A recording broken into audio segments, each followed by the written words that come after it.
Hey, Nelson, alcoholic addict. That is not my real name. That's the name I give to telemarketers who try to sell me reverse mortgages. Just kidding. That's my pen name that I use here at LOL Sober. I was at a meeting a few months ago and someone mentioned that they had gotten into a romantic relationship at rehab with someone else who obviously only had a few weeks sober, and it did not turn out well for either one of them. I'll put it that way.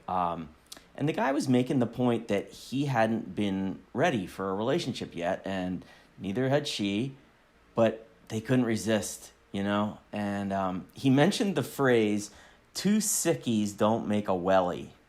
And I started laughing because I thought the guy had invented a brilliant new sober slogan, like on the spot at that meeting. But then people kept sharing around the room that exact thought, that they had heard it before. And it turns out this is a phrase that people use quite a bit apparently, and I somehow either never heard it or I missed it when somebody else shared it over the years.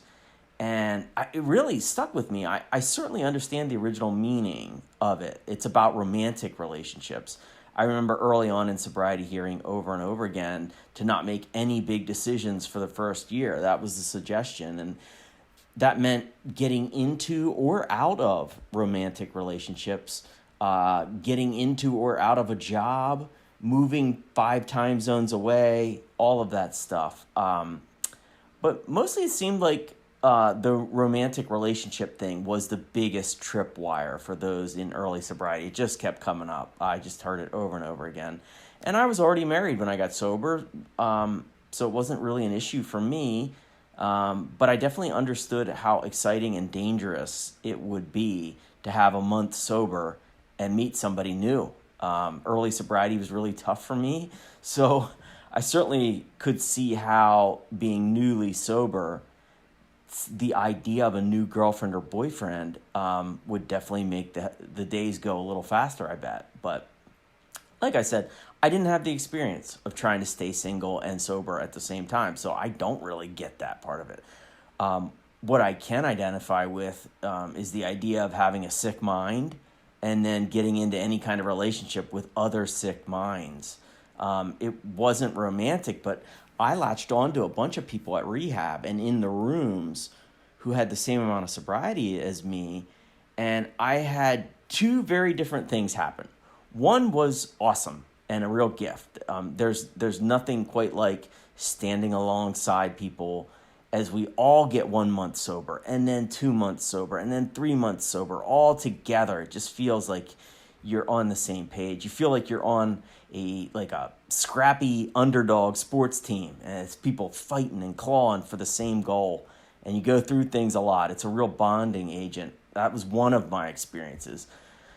The other one, on the other hand, I found it really risky to surround myself with lots and lots of people who were all rookies at this too.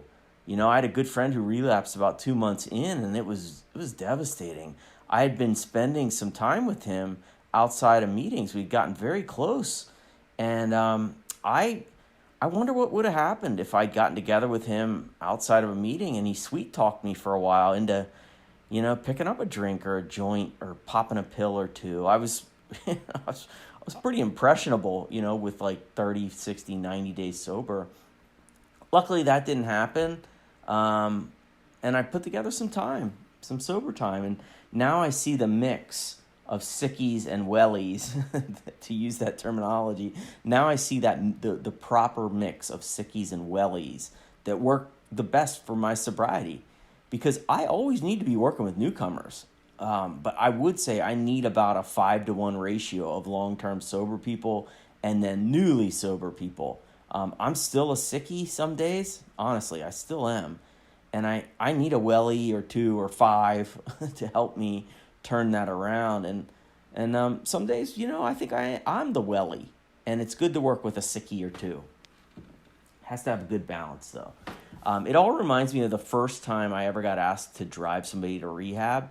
And I immediately said yes. I thought, man, there's no better way to help somebody to carry the message and take somebody to rehab, right? So I said yeah.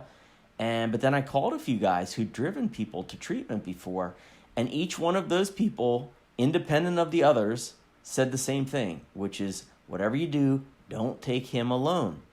And I was confused by that. What's the big deal? Hop in the car, drive the guy to rehab, but luckily somebody explained to me that it can be brutal. It can be a brutal thing to see.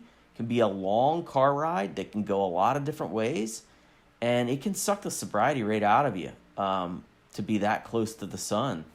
And one guy said to me, you probably won't relapse yourself, but you will want backup in that car with you. And sure enough, I followed that suggestion. I took it. And so I buddied up and we took the guy, and it was pretty good, but driving there was tough. I heard a lot of sick thinking about how this guy ended up where he was. I'll give you a hint. Almost none of it was his fault. He was still in that phase where it's like, I need help, but it's not because of me. It's because of all you other assholes.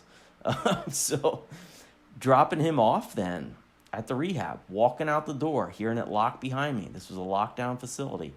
Hearing that door lock, it brought some tears to my eyes. And it was just a daunting thing, that you're leaving this guy behind. You hope for the best. And on the way home, I found great comfort in having another sober guy there, along for the ride. As polluted as my mind had felt at the midpoint of our trip, my head felt a lot better talking it through on the way home. So even though I didn't know the old phrase, 2 sickies doesn't equal welly back then, I sort of had experienced it, myself. And so that day, I think it was 1 sickie and 2 wellies, and the ultimate, what it ended up equaling was, I think, about 1.5 wellies on the way home. So thank you so much for letting me share.